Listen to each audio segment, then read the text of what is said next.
How many of you have heard of the famous marshmallow study at Stanford University in the 60s? Yeah, okay, all right, a few of you, yes? They took 4-year-olds, put them in a room, and said to the 4-year-old, okay, here's one marshmallow, you can eat it now, or if you wait, I'll be back in a little while, and I'll bring you another marshmallow. And if you don't eat this one, I'll give you a second marshmallow, and you can eat both of them. And then they left, and they video these kids, and the videos, it's so cute. The video, I was going to watch it, but I thought you wouldn't be thinking about anything else the rest of the time. You'd just be thinking about these kids, 4-year-olds. You know, they look at that, they like smell they're sniffing it, they look left, they're looking right. You see the kids are like trying to not eat it and restraining this. One girl's just like shaking, she's like, whoa. Some of the kids did it, you know. They held out, they got a second marshmallow, and they said, okay, good job, here's your second marshmallow. And some of the kids, like, as soon as the person leaves the room, they'll just eat the marshmallow. They're done. They're like, oh, well, you know, that's that. That has nothing to do with my sermon today. I just want to tell you a story about marshmallows. No, what is the point of that? Some kids have that patience to get the delayed gratification, and some kids just said, no, I just want this right now. I'm just going to take this right now. And some of them waited for the best, which was the second marshmallow. If you like marshmallows, that'd be best. Second marshmallow, while some of them didn't have time to wait for the best. They said, just give me that now. Well, we don't struggle with marshmallows. You and I can go buy marshmallows whenever we want to at the store, and probably, I don't know when the last time you had a marshmallow, but tonight we're going to have marshmallows and s'mores, so come tonight. But we do some things differently, don't we? When we want something in life, we have the choice. Are we going to wait, you know, and be patient and maybe wait for God's best to come? Or are we just going to take it now, what we can, and just go and do it? And, you know, with credit cards these days, that's great. You don't have to wait on God. You don't have to wait for God to provide anything. Just go buy it on credit. And I have been there, right? I have been there, and where instead of waiting, you know, I thought we've got to have this. We've got to have this right now. I've got to have this. And put it on credit. And end up paying 1.5 times or 2 times for it on credit because I didn't wait.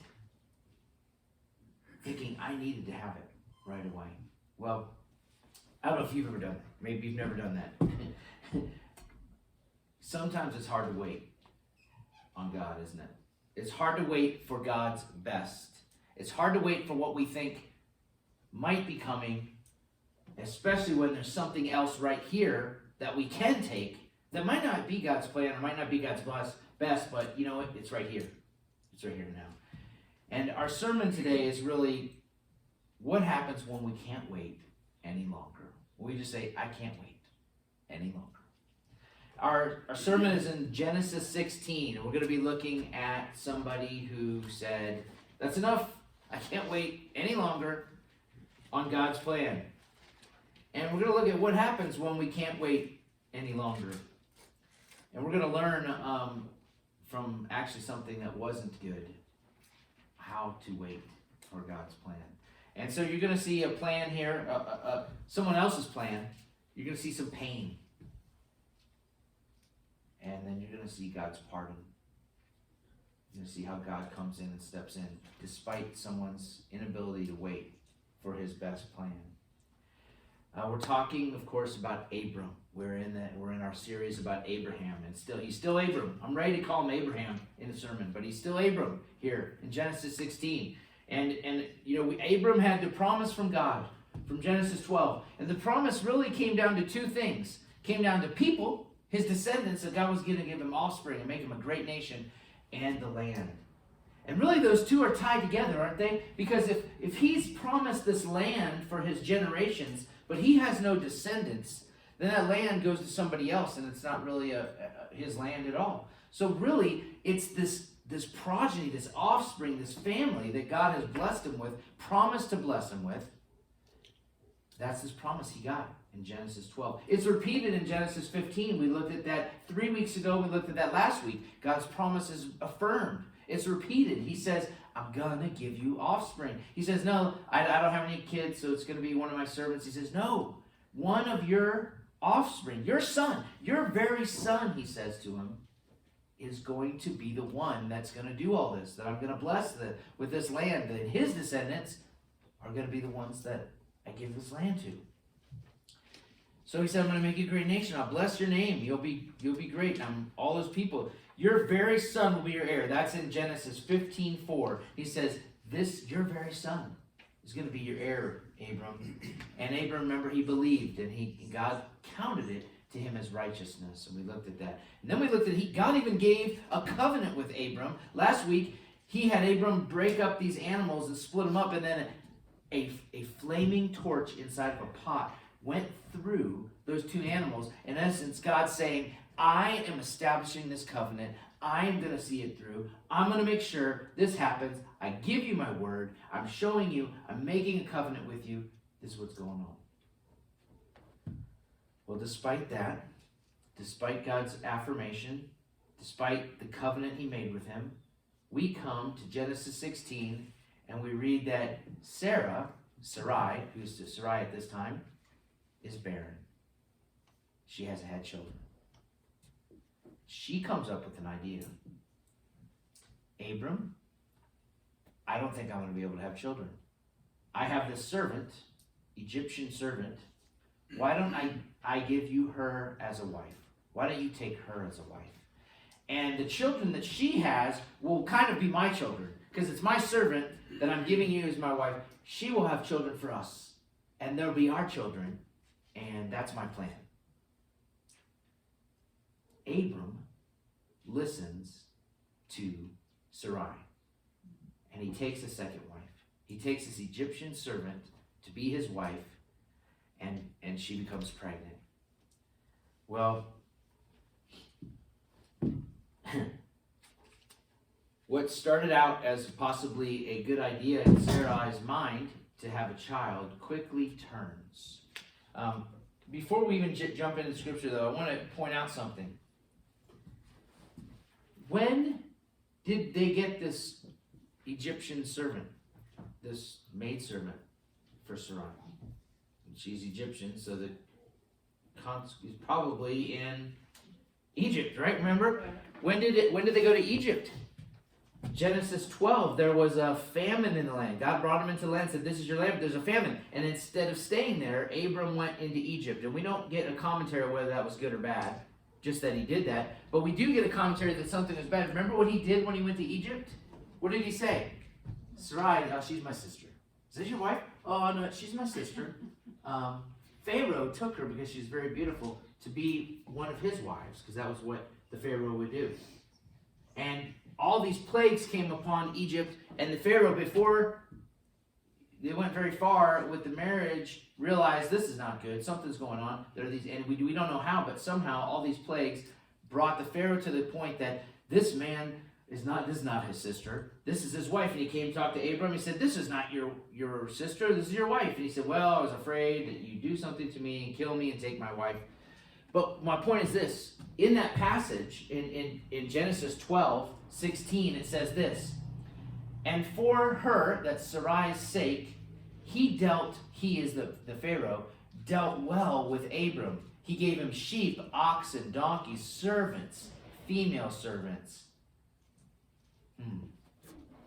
It was Abram's lie in the first place that brought about, probably, we don't know this for sure, but I'm thinking that's where Hagar came from, this Egyptian servant. From Abram's lie that then he became wealthy from, and then they left out of Egypt, and here they are back in the promised land. So, may not even have been a temptation, may not even have been an option had he not done that. But they did. And Sarai told Abram to marry Hagar, and here we are. Now, technically, the Lord didn't say Sarai's son will be heir. What did he say to Abram? Your son will be heir. So he's thinking in his head, just like we all do, maybe, okay, Sarai said she can't have children. The Lord said, be my son. Maybe it's not my wife's and my son. Maybe this is part of the plan. I don't know. But he goes on for whatever the reason. Instead of being responsible, waiting on the Lord to fulfill this promise, he listens to Sarai, and Hagar became pregnant. Let's jump into Genesis 16. And it says, verse 5, Sarai said to Abram, we're 16:5, may the wrong done to me be on you. I gave my servant to your embrace, and when she saw that she had conceived, she looked on me with contempt. May the Lord judge between you and me. But Abram said to Sarai, behold, your servant's in your power. Do to her as you please. Then Sarai dealt harshly with her, and she fled from her. Okay, wait a minute. Wasn't it Sarai's idea in the first place? Wasn't she the one that said, here, take my maidservant? But here's what happened. Once Hagar was pregnant, she got proud. She was like, I will be the mother of Abram's children. And she looked over at Sarai and did one of these.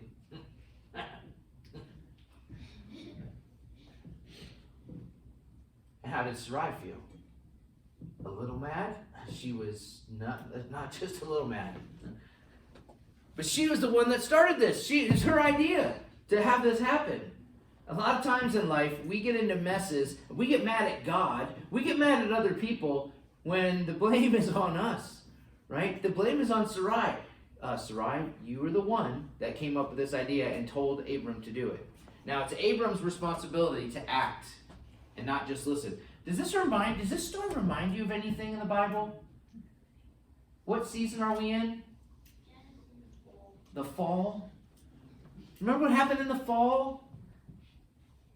The serpent deceived Eve, and she took of the fruit and ate and saw that it was good, and she gave to Adam and said, here, eat it. As Bill Cosby says, the man's always looking for something to eat. He ate it. But he knew what he was doing. He knew what he was doing, and he sinned.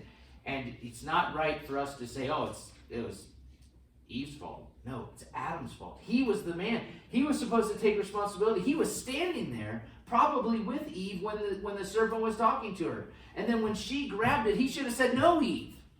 The Lord has told us not to eat of the tree.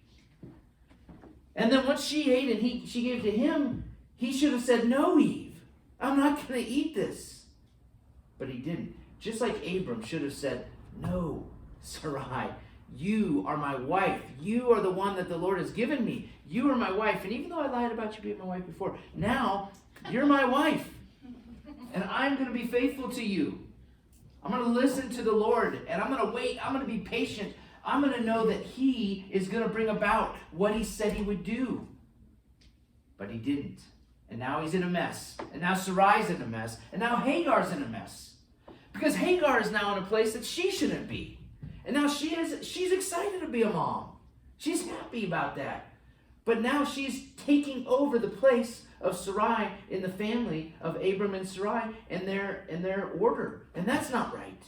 And she's supplanted her mistress. She's gone above the person that's over her. And now she's looking at her with contempt. That means she's looking at her as if she was little. She's making her feel little. Slight. You are of no consequence. Sarai, you are insignificant. I am having a baby. I am significant. And that was proud. That was pride, and that's sin. So, man, we've got so much going on here. We've got Abram not stepping up to being responsible and follow God and being patient. We've got Sarai not being patient and waiting and changing and just saying, go ahead and do this on her own. We've got Hagar stepping up and being proud and looking with contempt upon Sarai. It's a mess. So what does Abram say finally?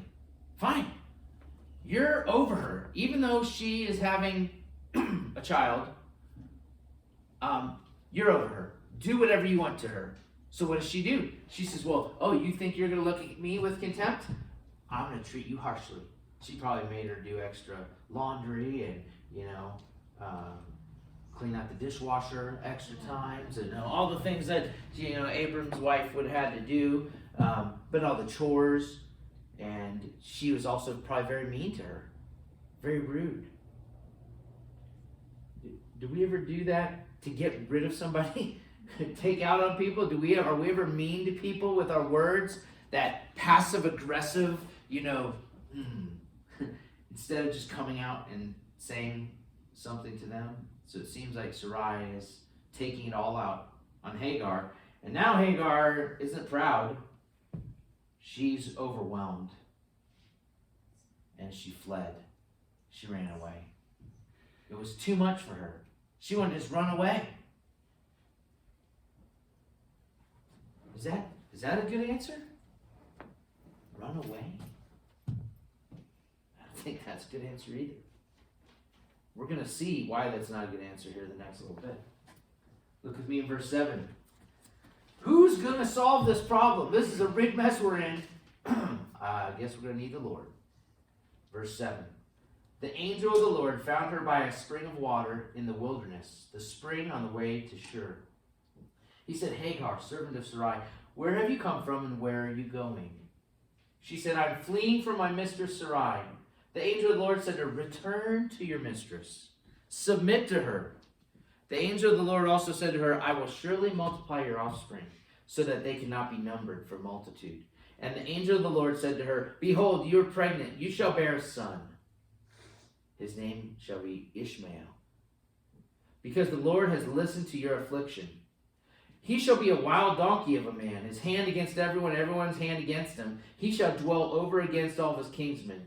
So she called the name of the Lord who spoke to her, you are a God of seeing. For she said, truly, here I have seen him who looks after me. Therefore the well was called Bir Laha Roy. It lies between Kadesh and Bered. And Hagar bore Abram a son, and Abram called his name of his son, whom Hagar bore, Ishmael. Abram was 86 years old when Hagar bore Ishmael to Abram. Hagar was sad. She was more than sad. She was overwhelmed. She wanted to run away. She could not handle what she was doing, what she was facing, what was... Do you guys ever feel that way? Do you ever feel overwhelmed? Do you ever just want to run away? Get out of your situation? Just go away? Well, I want you to hear this. God sees where you are. He knows exactly what you're going through. And He has a plan. And His timing may not be convenient for you, but it is perfect. And what He tells you to do is to remain. What did He tell Hagar to do? Return.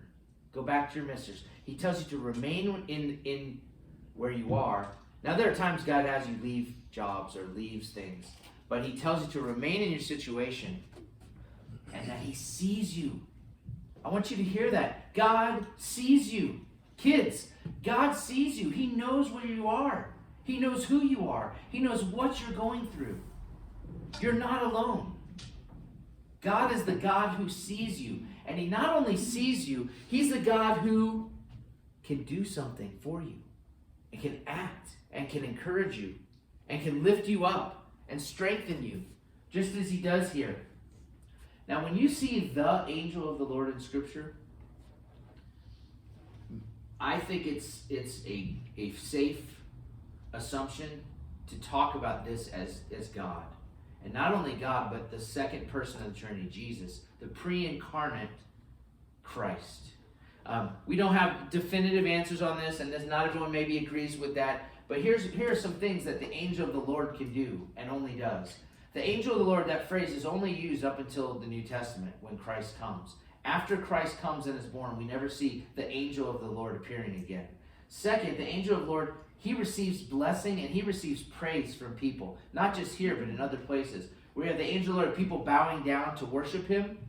Most angels will say, hey, don't worship me, I'm an angel, I'm a messenger of God. Or the apostles would say, don't worship us. But the angel of the Lord accepts the worship as he is God. And then the angel of the Lord also says things as God. What does he say here? He says, I will multiply your offspring in verse 10. Who does that? Who's in charge of multiplying offspring other than God? God is saying this. God is saying, I will multiply your offspring. I will do this for you.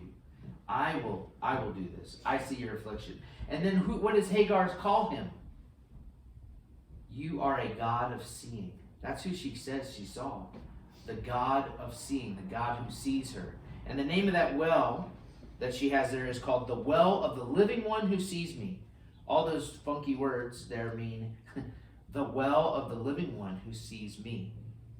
The living one is God who sees us. So God sees you where you are. His plan and timing may not be convenient, but it's perfect for you. Even when we sin. Why was Hagar in this mess? Because she was proud. She didn't sin by obeying and following Abram maybe, but definitely she sinned by her pride and looking down and making Sarai feel little.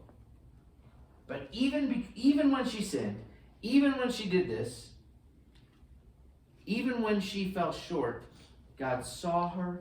God had compassion on her. She went through some pain. She had to leave. She left because she was scared and she was being mistreated. But God comes to pardon her and says, I see you. I'm going to take care of you. He still deals with us as children, even when we mess things up. You cannot mess things up so much that your parents are not your parents. We cannot go so far to say, God, you're not my father anymore. I'm not a child of you. If you're truly a believer in Jesus Christ, if you've been redeemed, if you've trusted in Jesus for your salvation, and you have been regenerated, and you have become a child of God, and you have the Holy Spirit dwelling in you, you can step out of fellowship with God. You can choose to disobey and go to sin. But you cannot undo becoming a child of God. You cannot undo. He always sees you. And he's always there to comfort you, to guide you, to direct you, just like he did with Hagar here. He sees us. He will hear us. What does Ishmael mean? Ishmael means God will hear. God will hear. Do you know what the Shema is? The Shema is one of the most famous passages in the Bible. In Deuteronomy 6, it's Shema Israel. It means listen, hear, O Israel. The God, your God, is one. That's how that passage starts off, the Shema. They just call it the Shema. Jewish people call it the Shema because it starts off Shema Israel. But Shema means listen or hear. And so here, Ishmael, Shema, that root, Ishmael is God who hears. God will hear. And God told her to call him that. Call your son, God will hear. Because he wanted Hagar to know and to have that assurance and that comfort that I'm here with you now, but you know what? I will hear you. And your son, I will hear him. God will hear. I will hear your son. It seems desperate. It seems like you have no out. There's no option here for you, Hagar. I'm telling you, go back to Abram and Sarai. I am the God who sees you, and I will hear. Name your son. I will hear. Their names used to mean so much, right? we some people have meaning in their names, and there's a reason for the names, but his name, every time she called him, Ishmael, she was basically saying, God will hear. Come here, God will hear. God will hear. Could you go get some water? God will hear. Come to dinner. God will hear. And it's a continual repetition and reminder of her of that message that God will hear. God will hear. I want to hear that. God will hear you. You feel like you can't get through what you're going through? God sees you, and he will hear you, and he will act. He does act. Don't take the cake out before it's done, out of the oven, right? Tempting. It doesn't taste nearly as good as when you wait. When we try to take something or speed something up because we don't have the patience, we complicate things. There are many complications here. It says that he's going to be a wild donkey of a man and he'll be dwelling against his kinsmen. It's not going to be, Isaac and Ishmael, they're just going to be buddies. They're going to go into business together, hang out. They're going to run herds of, animals together and share. No, he's going to be in enmity with Ishmael and with Isaac, and he's going to be a donkey of a man. They've just created some issues, some problems. Now you have the son by Hagar, and then he's going to have Isaac by Sarah. It's complicated things. Do you think that maybe Abram's marriage was a little complicated now? Having Hagar, the servant of his wife, the mother of his child? I'm thinking yes, that was a little complicating. He made life a lot more difficult than if he would have waited on the Lord to provide Isaac in the time that God was going to do that. We do the same thing. We step in, we grab what's right in front of us instead of waiting, or we make something happen. We actually sin, maybe even break some rules because we want this now. So we just go get it. And God says, if you wait on me, I see you, I hear you, I'm going to provide for you. If you would just sit back and wait for me. He sees us and he says, oh, I wish you wouldn't complicate your life. You're just bringing on more heartache by doing this. Wait on me. I am the Lord who sees you. I am the Lord who hears you. I am the Lord who can do something about it. The good news, though, is that God is still faithful to Abram. He still continues his covenant with Abram, even though he went and did this. And he could have said, okay, fine, Ishmael's going to be your son, and I'm going to change all the plans and everything I had for you, that's out the window. No, he says, I'm still going to bless you. I'm still going to fulfill the covenant that I told you, your son and Sarah's son is going to be the one that I use to bless you.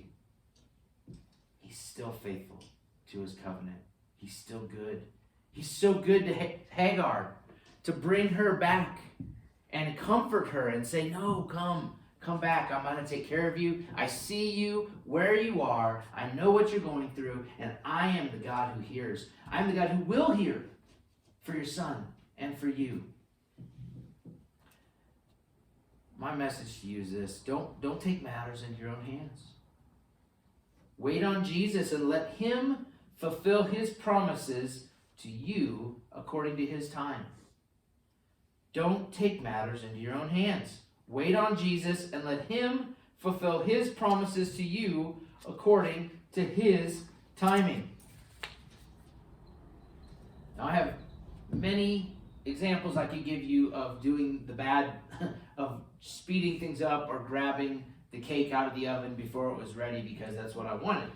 But I'm going to end with just an example when I did wait one time, at least once, that I did wait on the Lord for God's best. And I mentioned this before with Deborah. We met and we really liked each other, but we felt like we needed to wait. And Deborah had made a commitment, and she felt the Lord just impressing upon her to not date right now, to wait for a while. Wait till May. Wait a year. Was when 6 months to not date. And we met right after she kind of made this. She made this commitment to the Lord. And we met in January, and soon we kind of realized, I realized, I'd like to spend time with this girl, talk to her. And she told me about this, that she had committed not to date till May, and to take some time to focus on the Lord, and and I said, okay, let's do that, we'll wait. And we really did. We of course, there would be church gatherings where we would talk. And then if everybody else in church left, we were there talking a little bit. That happened a little bit. But we didn't plan any dates and go out on any dates and do anything till May. And then in May, I got an invitation to go to Chuck Yeager's 80th birthday. Now, Chuck Yeager is a brigadier general, from he just passed away, from the Air Force. And his 80th birthday party, for some reason, was in Dallas, Texas, where we were living. He didn't live in Dallas, but they did it centrally in the nation so all these people could fly in. They had 3 generals, they had movie stars, all these people there, and I was in a program called the Yeager Program at my college, and because I was there, I got an invitation to go to this anyway. It was the most amazing first date. God blessed it beyond anything we could expect. We had such a wonderful time, and it was just a really special first date. The Oak Ridge boys were there singing, and some of you may not like quartet music, but it was fun meeting them and hearing them sing. And my point was this, that we could have just said, let's just go ahead and let's just rush in and let's do this and let's just take this now and let's get to know each other and let's just date. But you know what? We were impressed upon the Lord to wait. And when we did, God just blessed us with this amazing opportunity, this wonderful first date that was just really cool. And we always think what we can have right now is the best, is worth it.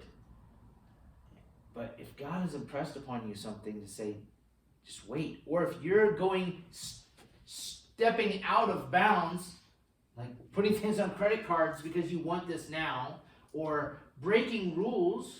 Let's say there were rules that, you're not supposed to do this, but we're just going to break this rule now because I want this now. We are missing out on God's best. And you may get God's best eventually, but it's going to come with complications. You're going to bring about issues, just like Abram did.